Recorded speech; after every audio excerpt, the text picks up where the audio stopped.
صحیح جواب دینے والوں کو 100 روپے انعام بذریعہ قرآن اندازی دیا جائے گا۔ آپ سوچ رہے ہوں گے کہ قرآن اندازی کیسی، مطلب اگر 100 لوگ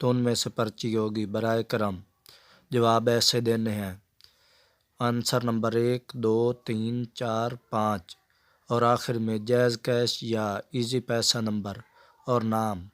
کہانی: روزانہ نئی